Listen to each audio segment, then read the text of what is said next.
لیکن اس کے باوجود پھر سزا وقت پر کیوں نہیں دے رہا ہے؟ بالخصوص ذرا ہم جیسے اجرت پسند مسلمانوں میں یہ خواہش، یہ امنگ پیدا ہوتی ہے کہ اب دشمنان اسلام کا ذرا خاتمہ ہو جانا چاہیے، ان کو بھی حکومت ملی ہوئی اتنے دن سے اچھل رہے ہیں، اسلام کے خلاف کوشش کر رہے ہیں، اللہ تعالیٰ کا عذاب کیوں نہیں آتا؟ وہ جانتا ہے کہ کیا کر رہے ہیں، لیکن اس کی صفت حلم بھی ہے۔ جب اس نے موقع دیا تو ہم لوگوں کو 800 سال کا موقع دیا، تو ان کو 200 سال کا موقع نہیں دے گا، 150 سال کا موقع نہیں دے گا؟ جب ہم کو موقع ملا تھا دین کی خدمت کا، جو ہم نے نہیں کیا، تو ہم کو 800 سال ملے، 700 سال ملے، 600 سال ملے۔ تو یہ تو اللہ کی ناانصافی ہوگی نا، جب ہمارے مخالف کو موقع دیا جائے تو 40 سال 50 سال میں ان کی چھٹی کر دی جائے۔ یہ سال جو ہے، صدیاں، 100 سال، یہ ہماری نگاہوں میں بہت بڑے ہیں، اللہ تعالیٰ کی نگاہوں میں بہت مختصر ہے، بہت چھوٹے ہیں، چند لمحوں کی طرح ہے۔ لہذا قوموں کو جو مہلت ملتی ہے، بنی اسرائیل کو 2000 سال ملے، عربوں کو پورے 1000 سال ملے، 1000 سال کے بعد وہ بگڑنے لگے، پھر اس کے بعد یورپین قوموں نے ان پہ حملہ کیا، فرانس نے حملہ کیا، جرمن نے حملہ کیا، ہلچل مچی، پھر اس کے بعد سے 200 سال وہ غلامی کی زندگی بسر کیے، پھر دیا اللہ تعالیٰ پیٹرول، پھر دیا اللہ تعالیٰ موقع، پھر اچھل رہے ہیں، پھر محروم کرے گا، پھر کسی کو لائے گا۔ وَأَسْنَا عَلَيْكُمْ عِبَادًا لَنَا أُولِي بَأْسٍ شَدِيدٍ فَجَاسُوا خِلَالَ الدِّيَارِ، ہم اپنے بندوں کو بھیجیں گے فرمائے جو تمہارا دماغ ٹھکانے لگا دیں گے۔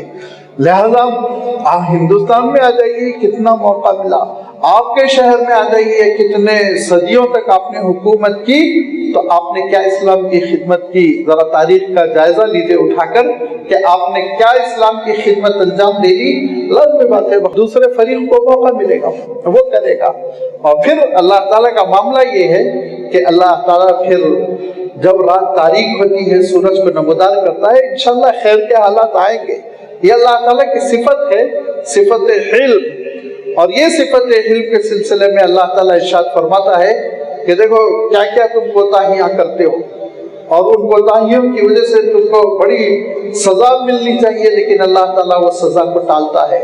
وَلَقَدْ عَفَا اللَّهُ عَنْهُمْ إِنَّ اللَّهَ كَانَ غَفُورًا حَلِيمًا، ارشاد فرمایا غزوہ احد کے سلسلے میں کہ تم نے ایک نافرمانی کی اور اللہ کے رسول صلی اللہ علیہ وسلم کے حکم کو ٹال دیا، اور اللہ کے رسول صلی اللہ علیہ وسلم کے حکم کے خلاف چلنے کی وجہ سے تم کو شکست ہو گئی، 70 لوگ تمہارے شہید ہو گئے۔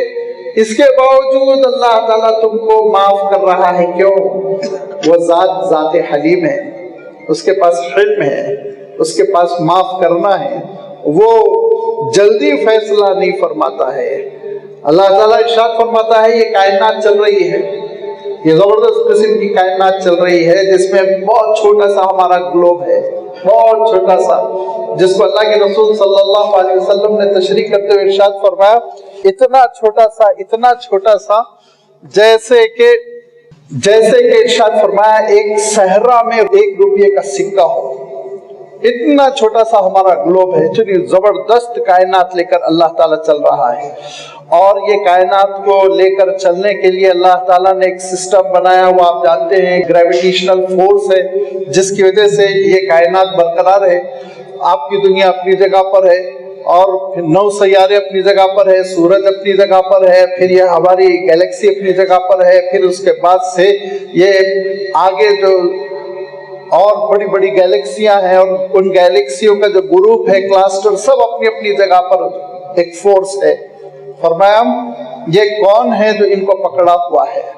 وَلَئِن زَالَتَا، اگر اللہ تعالیٰ تھام کے ان دونوں کو نہ رکھے، اللہ تعالیٰ تھام کے نہ رکھے، ان کو چھوڑ دے، زوال آ جائے، اپنی جگہ سے ہٹ جائے، تو ان امسکہما، کون ہے جو اس پوری کائنات کو تھام سکتا ہے؟ من بعدہ، اللہ سے ہٹ کے۔ ان اللہ غفور حلیم، ارشاد فرمائے یہ اللہ ہے حلم والی صفت۔ ٹالرنس کیسے ترجمہ کیا جائے کہ فوربیئر جس کو کہتے ہیں، پکڑے رہنا، تحمل کے ساتھ، اتنی زبردست کائنات کو لے کر چلا رہا ہے۔ ہم لوگ ایک آفس کے انچارج بنتے ہیں، ہم لوگ اپنے گھر کے ذمہ دار بنتے ہیں، ہم لوگ کسی تحریک کے ذمہ دار بنتے ہیں، 20-25 سال کے بعد اکتانے لگتے ہیں، کوئی آ کے ذمہ داری لے لے، اب نہیں مجھ سے ہو پا رہا ہے، میں اکتا گیا ہوں، مصیبت ہو گئی، کوئی سنبھال لے، کام بہت بڑھ گیا ہے، کوئی آ کر اس کو پکڑ لے، میری نیابت کر لے۔ لہذا انسان ریٹائرڈ ہوتا ہے، آپ جانتے ہیں، لیکن اللہ تعالیٰ اس کائنات کو کروڑ سال سے لے کر چل رہا ہے، اور وَلَا يَعُودُهُ حِفْظُهُمَا، اس کو تھکان نہیں ہوئی، وہ نہیں اکتایا، اس نے نہیں کہا کوئی اور تھام لے، قصہ ختم کرو، اس کائنات کو لپیٹ دو، نہیں، وہ اس کے پاس حلم، قوت برداشت ہے، تحمل ہے۔ اور جو حضرت موسیٰ علیہ السلام کے سلسلے میں لکھا ہے مفسرین نے قصہ، کہ حضرت موسیٰ علیہ السلام کو بڑی حیرت تھی، معرفت خداوندی کا سفر انبیاء علیہ السلام بھی کرتے ہیں۔ حضرت ابراہیم علیہ السلام نے جیسے ستاروں میں غور کیا، پھر ایک نتیجے تک پہنچے، ایسے ہی حضرت موسیٰ علیہ السلام کہتے ہیں کہ پروردگار مجھے یہ سمجھ میں نہیں آ رہا ہے کہ یہ زمین و آسمان کو آپ کیسے تھامے ہوئے ہیں، کب آپ تھکن دور کرتے ہیں، کب آپ تھوڑی سی نیند لیتے ہیں، نعوذ باللہ۔ تو اللہ تعالیٰ نے ارشاد فرمایا کہ موسیٰ نیند، تھکن وغیرہ اللہ تعالیٰ کی ذات کے پاس تھک نہیں سکتے، تم ذرا سمجھنے کی کوشش کرو۔ لہذا 2 شیشے کے جار لو، جگ جیسے ہوتے ہیں، اور پانی سے لبالب بھر دو، اور ان کو لے کر کھڑے رہو، جب تک کہ میری اجازت نہ ہو تم ان کو چھوڑنا نہیں، ہاتھوں سے رکھنا نہیں، ان کو لیے کھڑے رہنا۔ حضرت موسیٰ علیہ السلام 2 پانی سے بھرے ہوئے شیشے کے گلاس یا شیشے کے جگ لے کر کھڑے ہو گئے، گھنٹہ، 2 گھنٹہ، 3 گھنٹہ، 4 گھنٹہ، اب نیند آ رہی، دونوں کے ٹکرانے کا ڈر ہو رہا، پانی گرنے کا ڈر ہو رہا، جلدی سے اٹھ جاتے۔ اب اس کے بعد سے ایک وقت گزرا، ہو سکتا 24 گھنٹے گزرے ہوں، 20 گھنٹے گزرے ہوں، حضرت موسیٰ علیہ السلام نے کہا مولا برداشت نہیں ہوتا، مولا آپ رکھنے کی اجازت دیجئے۔ تو اللہ تعالیٰ نے ارشاد فرمایا، اے موسیٰ دیکھو، مخلوق کی یہ مجبوری ہے کہ تم 2 چیزوں کو 24 سے 20 گھنٹے تک تھام نہیں سکتے۔ ذرا سوچو خالق کی قدرت کیسی ہے کہ وہ زمین و آسمان کو برسوں سے تھامے ہوئے ہے، کوئی سرکنے کا نام نہیں لیتا، کسی میں کوئی بغاوت نہیں ہے، کسی میں کسی قسم کا جھکاؤ نہیں ہے، ادھر ہو گیا ادھر لڑک گیا۔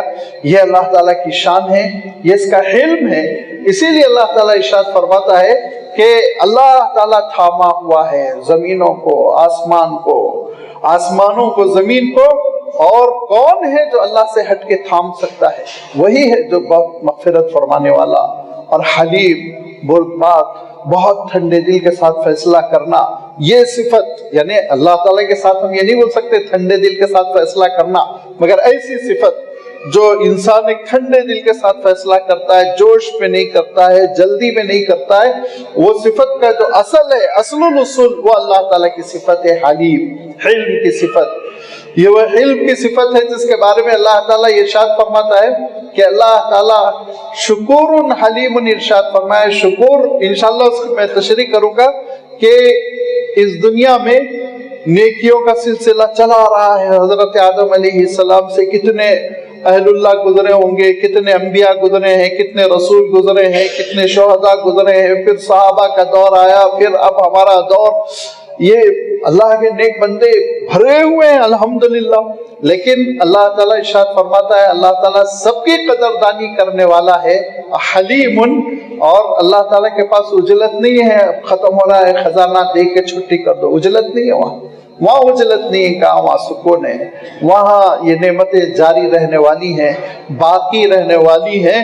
لہذا یہ اللہ تعالیٰ جو مؤخر فرماتا ہے فیصلوں کو، اللہ تعالیٰ جو مہلت دیتا ہے، اور بردباری کے ساتھ اللہ تعالیٰ جو مسائل سے نمٹتا ہے، یہ ہے اللہ تعالیٰ کی صفت حلیم۔ یہ صفت حلیم میں نے عرض کیا نا کہ 4 مقامات ایسے ہیں قرآن مجید میں جو بندوں کی جانب منسوب کی گئی، جس میں سے 2 مقام تو حضرت ابراہیم علیہ السلام کے ہیں، اور اس میں سے ایک مقام حضرت ابراہیم علیہ السلام کا ایسا ہے کہ وہاں پہنچ کر طبیعت لرز جاتی ہے کہ کتنے بڑے امتحان سے حضرت ابراہیم علیہ السلام گزرے۔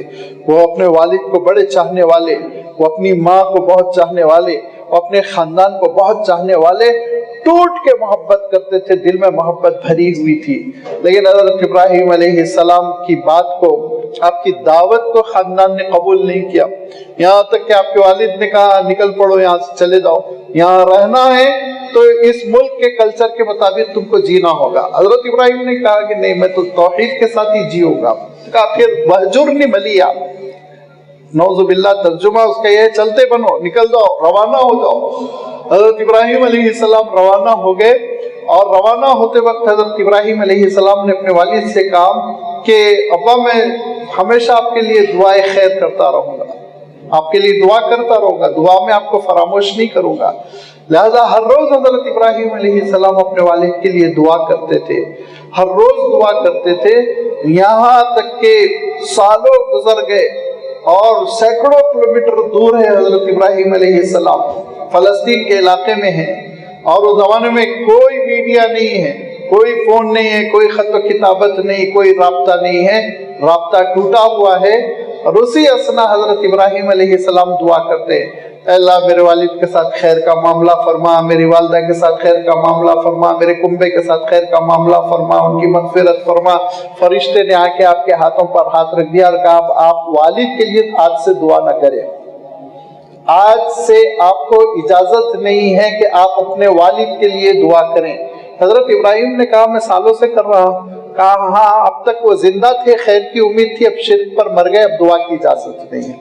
سورہ توبہ اٹھا کر آپ دیکھ لیجئے، اللہ تعالیٰ ارشاد فرماتا ہے وَمَا كَانَ اسْتِغْفَارَ إِبْرَاهِيمَ لِأَبِيهِ إِلَّا عَنْ مَوْعِدَةٍ وَعَدَهَا إِيَّاهُ، جب تک کہ زندگی تھی حضرت ابراہیم کی دعا تھی، اور جیسے ہی فرشتوں نے روک دیا تو اللہ تعالیٰ ارشاد فرماتا ہے اِنَّ إِبْرَاهِيمَ لَحَلِيمٌ أَوَّاهٌ مُنِيبٌ، ابراہیم رو بھی رہے تھے، اللہ کی طرف رجوع بھی کر رہے تھے، لیکن بڑے بردبار تھے، اللہ کے حکم کے خلاف نہیں گئے۔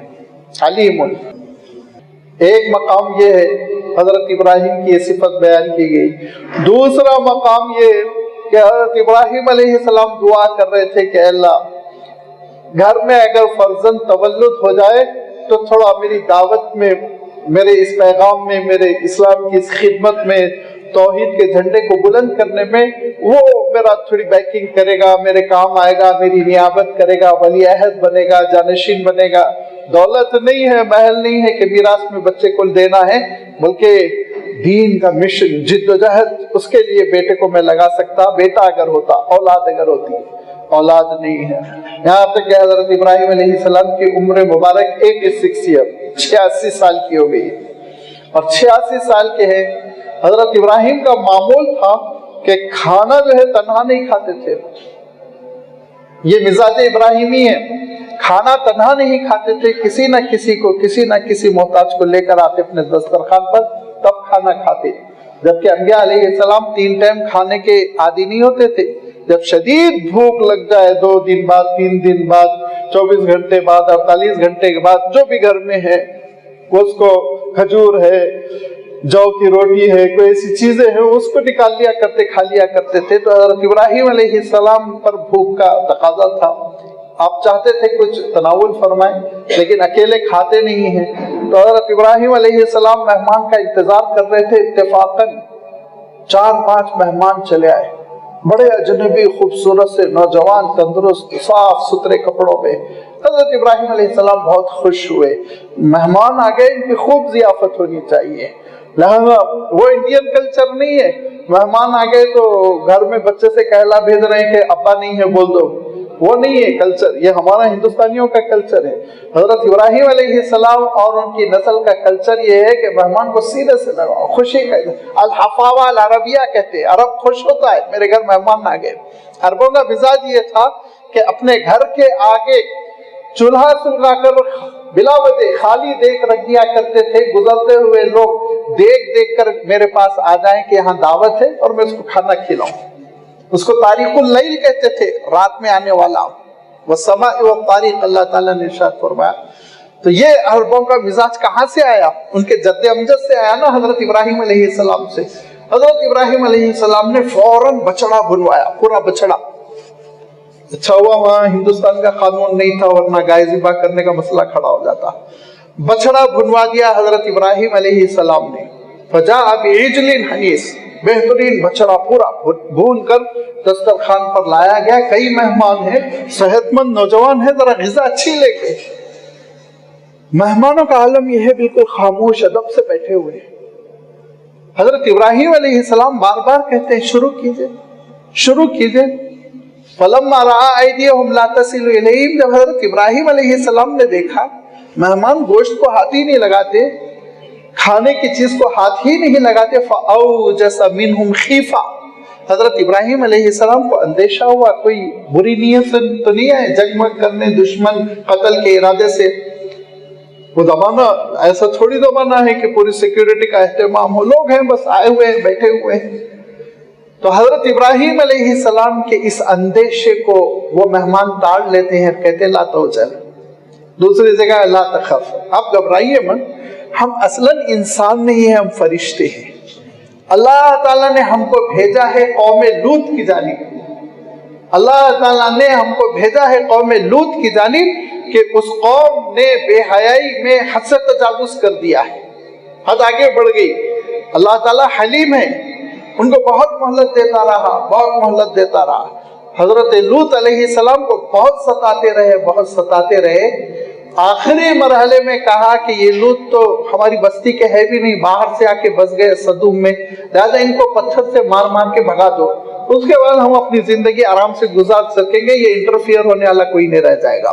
یہ جو مداخلت کر رہے ہیں نا ہماری گندگیوں میں, یہ مداخلت کرنے والا کوئی نہیں رہ جائے گا, گندی زندگی ہم بسر کریں گے. اسلام کا مسئلہ یہی مسلمان کا, بیچارے مسلمان کا جو موب لنچنگ ہوتی ہے, چاہے وہ امریکہ میں ہو پٹتا ہو, چاہے وہ نیوزی لینڈ میں ہو پٹتا ہو, چاہے انڈیا میں ہو پٹتا. کیوں؟ کسی کو نقصان نہیں پہنچاتا, لیکن دنیا جانتی ہے یہ گندگی پہ کمپرومائز نہیں کرے گا. دنیا جانتی ہے یہ بے حیائی پہ کمپرومائز نہیں کرے گا. دنیا جانتی ہے یہ ضلالتوں اور گمراہیوں پہ کمپرومائز نہیں کرے گا. یہ آواز اٹھائے گا, اسی لیے مارو, بھگاؤ, نکالو, خالی کرو. ہم جیسی گندی زندگی بسر کرنا چاہتے ہیں, ننگی زندگی بسر کرنا چاہتے ہیں, کریں ہم, کوئی انٹرفیئر کرنے والا نہ رہ جائے. یہی انہوں نے حضرت لوط علیہ السلام کے سلسلے میں جب کہا کہ ہم تم کو پتھر مار مار کے بستی سے نکال دیں گے, یہاں اللہ تعالیٰ نے دیکھا کہ اب شر ہی شر ہے, خیر کی امید نہیں ہے. ان گندگی پسند لوگوں سے اب کوئی خیر کی امید نہیں رہ گئی, یہ برائی ہی پھیلائیں گے دنیا میں, لہذا ان کے لیے فیصلہ ہونا چاہیے. اور وہ فیصلہ عذاب کا دے کر فرشتوں کو بھیجا, جاؤ عذاب نافذ کرو. تو فرشتوں نے کہا کہ اے ابراہیم, ہم انسان نہیں ہیں, ہم تو فرشتے ہیں, ہم ایک خاص مقصد سے جا رہے ہیں. ہم حضرت لوط علیہ السلام کی نافرمان قوم کو تباہ کرنے جا رہے ہیں. حضرت ابراہیم علیہ السلام فوراً دستے دعا ہوتے ہیں اور کہتے ہیں مولا ان فیہ لوط, اے اللہ ان کے درمیان تو لوط ہے, نبی ہے اور رسول ہے, کیسے عذاب آئے گا, کیوں عذاب آئے گا؟ اللہ عذاب کو روک لیجئے. اللہ تعالیٰ ارشاد فرماتا ہے لوط ہم کو معلوم ہے وہاں کون ہے کون نہیں ہے, لوط کے ساتھ ہم کو کیا معاملہ کرنا ہے علیہ السلام, وہ معاملہ ہم کریں گے, تم پریشان نہ ہو. بس حضرت ابراہیم علیہ السلام پرسکون ہو جاتے ہیں. اللہ تعالیٰ ارشاد فرماتا ہے ابراہیم تو بڑے بردبار تھے, سنجیدہ تھے, اپنے آپ کو قابو میں رکھنے والے تھے, وہ جلد آپے سے باہر ہونے والے نہیں, شکوہ شکایت کرنے کا ان کا مزاج نہیں تھا. لہذا وہ پھر مطمئن ہو گئے جب اللہ تعالیٰ نے یہ بتایا ہمارے علم میں ہے کون نہیں ہے, لیکن یہ عذاب کا فیصلہ ٹلنے والا نہیں ہے. حضرت ابراہیم علیہ السلام مطمئن ہو گئے. اب حضرت ابراہیم علیہ السلام جب مطمئن ہو گئے تو اللہ تعالیٰ کا حکم آیا کہ حضرت ابراہیم کو خوشخبری دے دو کہ تمہارے گھر بھی بیٹا ہوگا. یہ خوشخبری دے دو تھوڑا. اب حضرت ابراہیم علیہ السلام کے دل پر جو غم چھا گیا ہے وہ بادل چھٹ جائیں گے. لہذا فرشتوں نے خوشخبری دی کہ آپ کے گھر بیٹا ہونے والا ہے. حضرت ابراہیم نے کہا کہ یہ کیسے ہو سکتا ہے, میں بوڑھا ہو چکا ہوں, میری اہلیہ بانجھ ہے. کہا نہیں, اللہ کا حکم ہے, بیٹا ہوگا. حضرت اسماعیل علیہ السلام ہوئے. اس کے بعد پھر اسحاق علیہ السلام ہوئے. اس کے بعد پھر ایک اور صاحبزادے ہوئے, 3 صاحبزادے ہوئے. 2 چونکہ رسول بنے اسی لیے ان کی شہرت ہے. تو میں عرض کر رہا تھا کہ حضرت ابراہیم علیہ السلام کے پاس جب فرشتے یہ خوشخبری پہنچا کر گئے تو اللہ تعالیٰ نے کہا ابراہیم بہت بردبار. اور پھر حضرت ابراہیم علیہ السلام کو 2 فرزند ہوئے. تاریخ میں 2 کا تذکرہ بہت ہے, تیسرے کا بس کئی ذکر آتا ہے. 2 جو ہوئے, ایک حضرت اسماعیل بڑے صاحبزادے, دوسرے حضرت اسحاق سیکنڈ ون. اللہ تعالیٰ نے حضرت اسماعیل علیہ السلام کے سلسلے میں کیا بات ارشاد فرمائی وہ مجھے عرض کرنا ہے کہ حضرت اسماعیل علیہ السلام 7-8 سال کے ہیں. وہ واقعات آپ ذہن میں تازہ کر لیں کہ مکہ مکرمہ میں کیسے حضرت اسماعیل علیہ السلام حضرت حاجرہ کے ساتھ پروان چڑھے. حالانکہ حالات ایسے تھے کہ وہ ختم ہو جاتے, لیکن اللہ تعالیٰ نے پرورش فرمائی, اللہ تعالیٰ نے پروان چڑھایا, زمزم برآمد ہو گیا الحمدللہ. اور حضرت اسماعیل علیہ السلام اتنے بڑے ہو گئے کہ اب چل رہے ہیں، کھیل رہے ہیں، کود رہے ہیں، 6-7 سال کے۔ حضرت ابراہیم کو حکم ہوا کہ پھر مکہ مکرمہ کا رخ کریں۔ حضرت ابراہیم علیہ السلام پھر فلسطین سے چلتے ہیں، چلتے چلتے 1 مہینہ 1.5 مہینے کا سفر کیا ہوگا۔ اس کے بعد پھر مکہ مکرمہ پہنچ گئے تو حیران، نہ صرف یہ کہ اہلیہ محترمہ بقید حیات ہے، نہ صرف یہ کہ فرزند ارجمند بقید حیات ہے، بلکہ ایک چھوٹی سی بستی بس گئی ہے۔ 20-25 خیمے لگے ہوئے ہیں، کچھ لوگ بھی ہیں، کچھ چولہے بھی سلگ رہے ہیں، کچھ چھوٹے ریوڑ بکریوں کے، اور اس کے ساتھ کچھ درخت لگ گئے کھجور کے 2-4۔ حضرت ابراہیم علیہ السلام اللہ کا شکر بجا لاتے ہیں کہ مولا یہ ہے زندوں میں سے مردوں کو برآمد کرنا، مردوں میں سے زندوں کو برآمد کرنا، مولا بس تیری قدرت ہے۔ بڑی خوشی شکرانے کے ساتھ وقت گزر رہا ہے اور کچھ مہینوں رہنا ہے، واپس جانا ہے۔ حضرت ابراہیم علیہ السلام جانتے ہیں یہاں مستقل قیام نہیں کرنا ہے، اور حضرت اسماعیل علیہ السلام اتنے بڑے ہو گئے کہ ابا کے لیے پانی لاتے ہیں، ساتھ میں چلتے ہیں، نماز کے لیے ساتھ میں کھڑے ہو جاتے ہیں۔ فلما بلغ معه السعی، اور اس وقت باپ کا فخر اور باپ کی خوشی دیکھنے کی ہوتی ہے جب بیٹا پاؤں سے پاؤں ملا کے چلتا ہے۔ ویسا لگتا ہے والد کو کہ میں اپنی زندگی میں کامیاب ہو گیا۔ اب ذرا سوچئے حضرت ابراہیم کی دعاؤں کا یہ نتیجہ، اور پھر اس کے بعد سے اللہ کا حکم خواب کی شکل میں، آپ جانتے ہیں نا، 3 دن پہلے دن آیا، بیٹے کو ذبح کر رہے ہیں، دن بھر غور و فکر کرتے رہے، یوم التربیہ بن گیا۔ دوسرے دن خواب آیا، حضرت ابراہیم علیہ السلام جان گئے اللہ کا حکم ہے، یوم عرفہ بن گیا۔ تیسرے دن حضرت ابراہیم علیہ السلام ذبح کرنے لگے۔ فلما اسلم وتلہ للجبین، پیشانی کے بل لٹایا، چھری چلا دی۔ وہ پورے واقعات سورہ صافات میں آپ پڑھ لیجئے۔ مجھے جو کہنا ہے وہ یہ کہ حضرت ابراہیم علیہ السلام نے جب اپنے فرزند اسماعیل سے کہا 5-6 سال کے بچے سے، یا بنی انی ارا، بیٹے میں خواب دیکھ رہا ہوں، انی اذبحک، کہ میں تم کو ذبح کر رہا ہوں، فانظر ماذا ترى، بیٹے تم کیا سمجھتے، تمہاری کیا رائے ہے، تمہارا اوپینین کیا ہے، ذرا بتاؤ، فانظر ماذا ترى، قال یا ابت افعل ما تؤمر، ابا اللہ کے حکم کی لاج رکھیے، جو حکم ملا ہے خداوندی وہ حکم پر آپ عمل کیجئے، راہ میرا معاملہ، ستجدنی انشاءاللہ من الصابرین، مجھے آپ ثابت قدم پائیں گے۔ اللہ تعالیٰ ارشاد فرماتا ہے فبشرناہ بغلام حلیم، یہ بچہ بڑا بردبار تھا، یہ بچہ بردباری اس کی دیکھیے آپ، بردباری کہ اگر ہم کسی بچے سے کہہ دیں اور وہ بچہ یہ سمجھ رہا ہو کہ ابا مذاق کر رہے ہیں، لیکن اس کو ہم چھری لے کے تیرے کو ذبح کروں گا تو اس کے ساتھ جو اچھلے گا، کودے گا، شور مچائے گا، اور آپ کے گھر میں آپ کو اور آپ کی اہلیہ کو جو لڑائے گا، ذرا آپ دیکھ لیجئے عملی طور پر۔ لیکن حضرت ابراہیم علیہ السلام نے جب اپنے فرزند ارجمند، جو اب تک اکلوتے ہیں، ابھی اسحاق نہیں پیدا ہوئے، اسحاق علیہ السلام تو 16-17 سال چھوٹے ہیں، لہذا اپنے اس اکلوتے فرزند کے سلسلے میں یہ کہتے ہیں بیٹے میں تم کو ذبح کر رہا ہوں، تمہاری کیا رائے ہے؟ تو پوری سنجیدگی سے وہ کہتے ہیں ابا جو حکم ہے وہ کریے، رہا میرا معاملہ میں صبر کروں گا۔ فرمایا فبشرناہ بغلام حلیم، یہ ہے حلیم کی صفت جو مخلوق کے ساتھ 2 بار حضرت ابراہیم علیہ السلام کے ساتھ آئی، ایک بار حضرت اسماعیل علیہ السلام کے ساتھ، بڑا بردبار بچہ تھا، بہت ہی ٹھنڈے دلوں سے وہ غور کرتا تھا، گھبراہٹ کا غلبہ نہیں ہوتا تھا، ٹینشن میں نہیں آتا تھا، پریشان نہیں ہوتا تھا، غلام بچے کو کہتے ہیں، لڑکے کو کہتے ہیں عربی میں، لہذا یہ حضرت اسماعیل علیہ السلام کی صفت کے طور پر آیا۔ اور پھر جب آگے اللہ تعالیٰ نے حضرت اسحاق علیہ السلام کا ذکر کیا تو علیم کا ذکر کیا، علیم جاننے والا لڑکا بھی آپ کو ہوگا، علم والا لڑکا۔ تو حضرت اسحاق علیہ السلام کی خصوصیت علم اور حضرت اسماعیل علیہ السلام کی خصوصیت علم، کیا اللہ تعالیٰ نے فرزند عنایت فرمائے، دعاؤں کا نتیجہ۔ جو حضرت ابراہیم علیہ السلام کی دعائیں تھی تو اللہ تعالیٰ نے عطا بھی ویسے ہی کیا۔ یہ ہے وہ علم جو سنجیدگی سے عبارت ہے، رکھ رکھاؤ سے عبارت ہے، ٹھہراؤ ہو مزاج میں، ایک وقار ہو۔ یہ اتنا پسندیدہ عمل ہے، اتنا پسندیدہ عمل ہے، اللہ کو بھی پسند ہے، اس کے رسول کو بھی پسند ہے کہ اللہ کے رسول صلی اللہ علیہ وسلم کے پاس ایک وفد آتا ہے، جس وفد کے سردار تھے حضرت اشج عبد القیس ان کا پورا نام ہے۔ وہ